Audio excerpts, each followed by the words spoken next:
Bismillahirrahmanirrahim. Let we discuss a general topic related to loading effect in electrical and electronic circuit. What do you mean by load? First, we have to clarify this point. What is load? Load mean current. Current being drawn by circuit element will be known as its load in the circuit. For example, resistor or LED or capacitor, whatever other component that draw some current, then the amount of current will be known as load of this component. Now, what is loading effect? Loading mean whether a circuit or whether a component drawing drawing more current और large current mean अगर कोई component बहुत ज़्यादा current draw कर रहा है as और जिसकी वजह से सर्किट के पोटेंशियल डिफरेंस पे इफेक्ट हो रहा है, पोटेंशियल डिफरेंस डिक्रीज हो रहा है, तो हम कहेंगे कि there is a loading by this component. इसको हम इस एग्जांपल से देखते हैं। Let's suppose we have a circuit that consist of two resistors R1 R2 and these two components are attached in a series so that you can measure a output voltage V out across this R2 resistor, and a battery with potential difference V naught is connected across this circuit, and there will be current I that will flow from this positive terminal of battery towards the negative terminal of the battery. So V out will be equal to VR2, and this will be equal to I into R2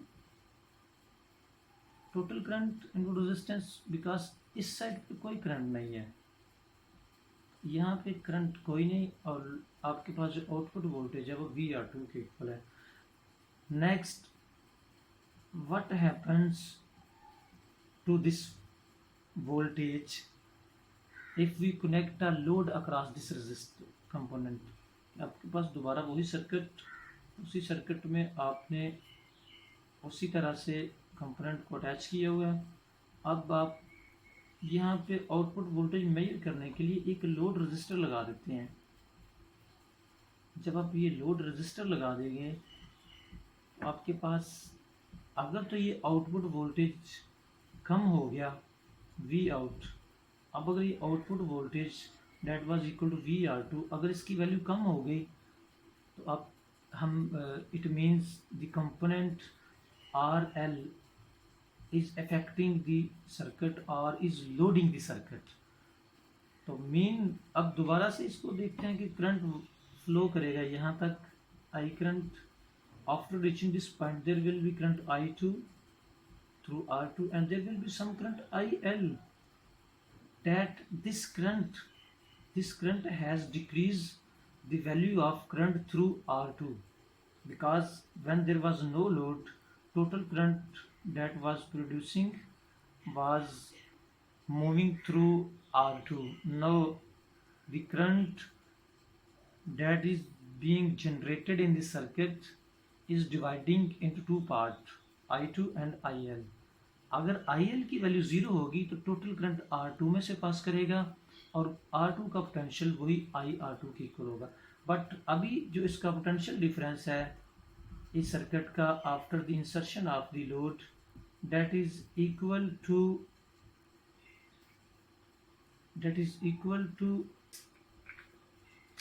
VR2 is equal to VRL, because both are parallel, is equal to V out। अब VR2 किसके equal है? VR2 is equal to I2 into R2। now feel the difference, here is IR2, here is I2R2, so that you can write VR2 is equal to I minus IL into, mean total current जो आपके पास है is equal to I2 plus IL। तो I minus IL into R2 will be the potential difference across R2। अगर हम इन्हीं दो equation का कंपैरिजन करते हैं, इक्वेशन 1 और इक्वेशन 2 का कंपैरिजन अगर आप करें तो we can see that the potential difference output potential when there is no load is larger as compared to output potential when there is a load. Now here is the loading effect. Because this component has decreased the potential difference, output potential difference of the circuit, and we can say that RL is loading the circuit. RL is loading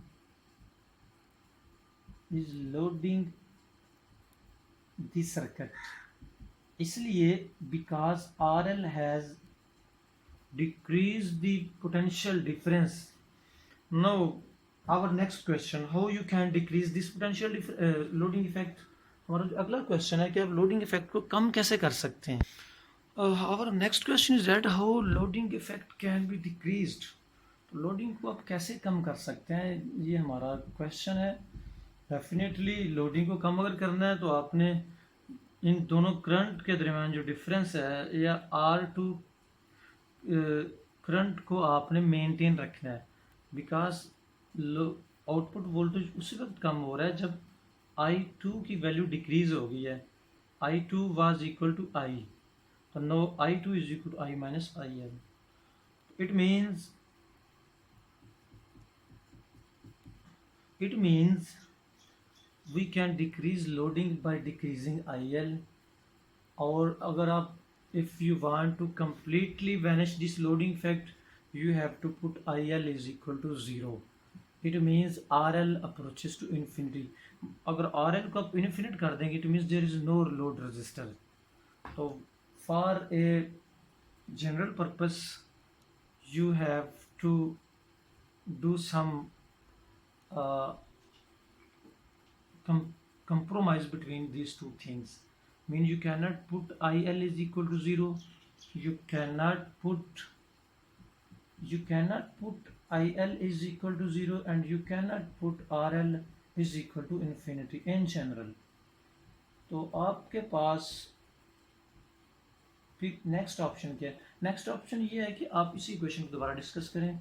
VR2 is equal to I minus IL, sorry, we will use same color for the circuit. VR2 is equal to I minus IL into R2. You can minimize this IL. अगर आप IL को minimize कर देंगे it means you have decreased the loading effect. तो IL को minimize करने के लिए है कि you can put IL अगर हम इन दो इक्वेशन का कंपैरिजन करते हैं I2 और IL के अकॉर्डिंग, अगर हम इन दोनों को देखते हैं तो it means if I2 is much larger than IL, mean current जो IR2 में फ्लो हो रहा है this is much larger than the current that is being drawn in the load, then you can neglect this IL. तो अगर आप ये condition लगाते हैं, इस कंडीशन का मतलब ये है कि if I2 is equal to 10 times of that of IL, जब ये कंडीशन अगर हम यहाँ पे फुलफिल करेंगे तो इस कंडीशन को जब अगर आप फुलफिल करते हैं तो आप इस इक्वेशन के अकॉर्डिंग ज़रा देखिएगा. I is equal to I2 plus IL. It means that I2 is equal, यहाँ से आपके पास आ जाएगा I2 और I2 की वैल्यू आपके पास आ गई. यहाँ से आप I2 से यहाँ पे आप लिखेंगे IL is equal to I2 by 10. तो यहाँ पे आपके पास आ जाएगा I2 ओवर 10. तो I is equal to I2 into 1 plus 1 over 10, that goes to 11 by 10 into I2. It means I2 will be equal to 10I over 11, and that goes to approximately 0.99 of I. Mean under this condition, when you made IL I2 much larger than IL, then you will see that I2 is approximately equal to I, mean 0.99 that of I. इस condition में अगर आप put करेंगे तो आपके पास जो VR2 है that will be equal to I minus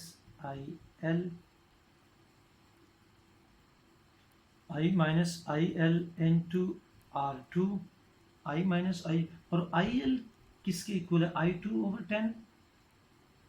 तो I आपके पास यहाँ से देखते हैं, I आपके पास इक्वल आ गया इस कंडीशन के according, I is equal 11/10 into I2, और IL is equal to I2/10।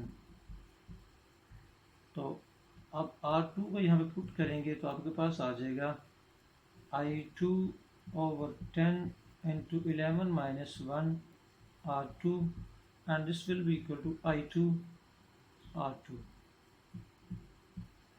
इस कंडीशन के अकॉर्डिंग अगर हम इस कंडीशन को इम्प्लीमेंट करते हैं तो इसके अकॉर्डिंग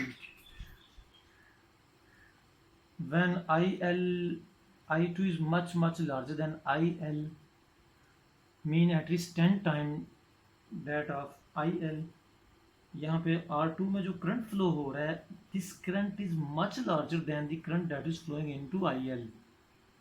उस कंडीशन के according VR2 will be equal to I2R2, mean इस पर इफेक्ट कोई नहीं होगा। इसको हमने थोड़ा जनरलाइज करना था, हमने इसको दोबारा से देखते हैं कि ये अप्रॉक्सीमेटली जो यहाँ से हम देख सकते हैं दोबारा से कि आपके पास I2 करंट आ गया 0.99I, और VR2 that was equal to I2 into R2, और I2 को आप लिखने के 0.99 ऑफ I इंटू R2। अब ये इसी इक्वेशन का आप कंपैरिजन करें इस पहली इक्वेशन के साथ कि initially when there was no load then potential output voltage was equal to IR2,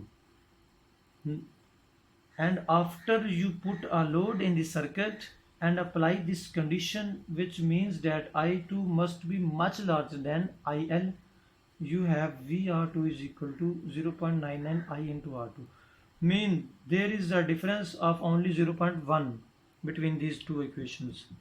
इस इक्वेशन और इस इक्वेशन में जो डिफरेंस है वो सिर्फ और सिर्फ 0.1 का, कि जब आप एक लोड लगाएंगे जिस लोड पे ये कंडीशन होगी करंट के लिए, तो आपके पास जो आउटपुट वोल्टेज है दोनों केस में अप्रॉक्सीमेटली कांस्टेंट रहेगा।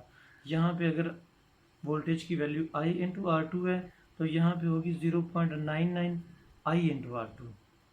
तो डिफरेंस जो आपके पास दोनों केसेस में जो डिफरेंस आएगा that will be equal to 0.1 into IR2, and difference will be very small, difference of voltage। और अब नेक्स्ट कंडीशन हमने इस पे कंडीशन तो आपने लगा दी, इस पे कंडीशन तो आपने लगा दी करंट पे कि I2 much larger than IL। तो यहाँ पे हम फिर लोड के लिए क्या कंडीशन लगाएंगे कि लोड के लिए जो कंडीशन होनी चाहिए आपके पास वो किसके इक्वल होगी? रजिस्टर पे। तो रजिस्टर पे जो वैल्यू होगी तो means R2 must be much large smaller than RL। R2 यहाँ से देखिएगा, if you have to increase the current you have to decrease the resistor, it means that RL must be much larger than R2, it means that RL must be equal to or greater than 10 R2। अगर आप जो load लगा रहे हैं यहाँ पे इसकी value इस आउटपुट रजिस्टर की वैल्यू का 10 टाइम है या 10 टाइम से लार्जर है, तो ये इस सर्किट को लोड नहीं करेगा, इस सर्किट के आउटपुट वोल्टेज को चेंज नहीं करेगा। अब हमारे पास ये है कि we cannot impose this condition, this condition को इम्पोज नहीं किया जा सकता बिकॉज आप सर्किट में जो लोड लगा रहे हैं उस लोड के रजिस्टर की वैल्यू कुछ भी हो सकती है, कुछ भी वैल्यू पॉसिबल है। तो ये तो नहीं कि आप सिर्फ इसी वैल्यू का लोड यहाँ पे लगा सकते हैं, तो उसके लिए आप यहाँ पे एक सर्किट यूज़ कर सकते हैं in between these two components, इस तरह के कि वो जो आप सर्किट यूज़ करते हैं वो इस कंपोनेंट को, इस सर्किट को लोड ना करे। तो फॉर एग्जांपल हम इसी सर्किट को देखते हैं दोबारा से। ये आपके पास R1 है, R2 है और यहाँ पे आपके पास लोड है RL। अगर आप RL को यहाँ पे कनेक्ट करना चाहते हैं तो कनेक्शन से पहले अगर आप एक ऐसा सर्किट लगा दें दरमियान में कि जिस सर्किट की यहाँ पे इनपुट इम्पीडेंस यहाँ पे आउटपुट जो रजिस्टर है उसकी इम्पीडेंस से 10 टाइम लार्जर हो, तो ये इस सर्किट को लोड नहीं करेगा। नेक्स्ट आप क्या करते हैं कि यहाँ से जो सिग्नल होगा, करंट फ्लो करेगी, उसको आप RL में ट्रांसफ़र कर देंगे विदाउट एनी चेंज। तो एक ऐसा सर्किट आप यहाँ पे फिर पास कर सकते हैं जिसमें ये कंडीशन हो, एक तो उसका इनपुट रेजिस्टेंस जो है बहुत ज़्यादा हो as compare to output resistance of this circuit, और सेकंड ये है कि जितना करंट ये यहाँ से ले this must pass this current to the load. ऐसे सर्किट को हम देखते हैं कि हम किस तरह से फाइंड आउट कर सकते हैं। तो ये हम सर्किट देखते हैं। Let we talk about the operational amplifier in its non-inverting configuration, so that gain that will be equal to output voltage over input will be equal to 1 plus RF over RI। और second हम देखते हैं कि operational amplifier have approximately infinite input resistance.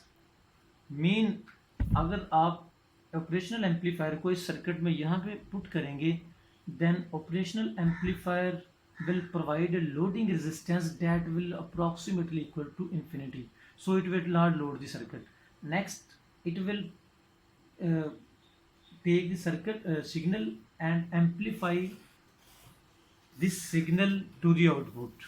और अगर output side पे आप इस लोड को लगा देंगे तो we will get our purpose without loading, but we have to make its gain equal to 1। इसकी गेन को हमने 1 के इक्वल रखना है। अगर इसकी गेन 1 के इक्वल होगा तो फिर जितना सिग्नल यहाँ से ऑपरेशनल एम्पलीफायर टेक करेगा उतना ही सिग्नल RL पे ड्रॉप करेगा। अदरवाइज अगर ज़्यादा सिग्नल एम्पलीफाई करने के बाद यहाँ ड्रॉप करेगा तो RL में बर्न आउट। तो we have to make its gain equal to 1 and gain can be made equal to 1 if we let, अगर यहाँ पे आप RF को 0 कर दें, RF को अगर आप 0 कर देते हैं तो ये गेन 1 हो जाएगा। या सेकंड आपके पास क्या ऑप्शन है कि आप RI को इन्फिनिट कर दें। इन्फिनिट करने का मतलब RI को यहाँ से रिमूव कर दें। अगर आप RI को रिमूव करेंगे तो आपके पास गेन जो है वो 1 हो जाएगा, और डैट कैन बी रिटन, और जो हमारे पास न्यू सर्किट आएगा that will be equal to RI को आपने रिमूव कर दिया, उसके बाद RF। तो आप देखते हैं कि गेन में there is no role of RF की कोई भी वैल्यू हो सकती है, but it must not be equal to infinity. तो आप RF को 0 कर देंगे, शॉर्ट सर्किट कर देंगे, तो आपके पास ये आउटपुट आ जाएगी that VI V out and gain will be equal to 1। Now this circuit will take the signal at input side and will transfer the signal at output side without changing its value, without its amplification or without altering its value। अब because इसकी input infinite है तो अब यहाँ पे इसको अगर अपने पहले वाले सर्किट में पुट करेंगे RI और R2, जिसको आप आउटपुट रेजिस्टेंस भी बोल सकते हैं सर्किट की, और आप यहाँ से इसका जो पॉजिटिव टर्मिनल है उसको कनेक्ट करेंगे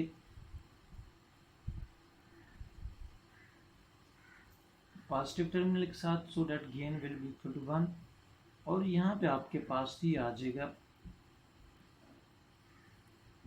और इस साइड को आप ग्राउंड कर देंगे। नेक्स्ट आप यहाँ पे क्या करेंगे, here is VI and VI will be equal to VR2 mean यहाँ पे, और output voltage will also be equal to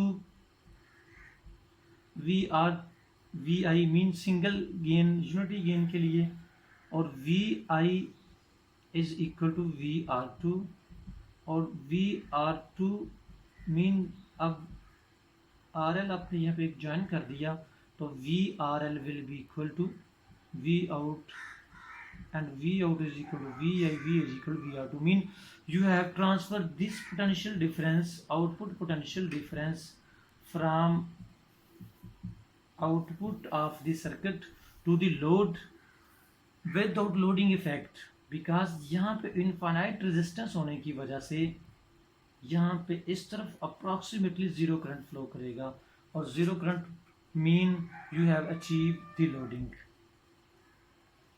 Next, output impedance is operational amplifier की output impedance is very much smaller, so that total voltage approximately that is at the output will be dropped across RL.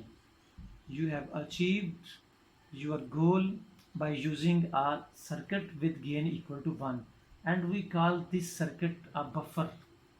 Mean a circuit that has gain is equal to 1 and that take the signal at the input and then transfer this signal at output without any alteration. तो आप कहीं पे भी किसी भी जगह इस buffer को यूज कर सकते हैं if you want to avoid loading. तो लोडिंग को अवॉइड करने के लिए you will use buffer circuit in this circuit. Thank you. Hopefully you will learn something in this lecture. तो kindly आप suggest कीजिएगा।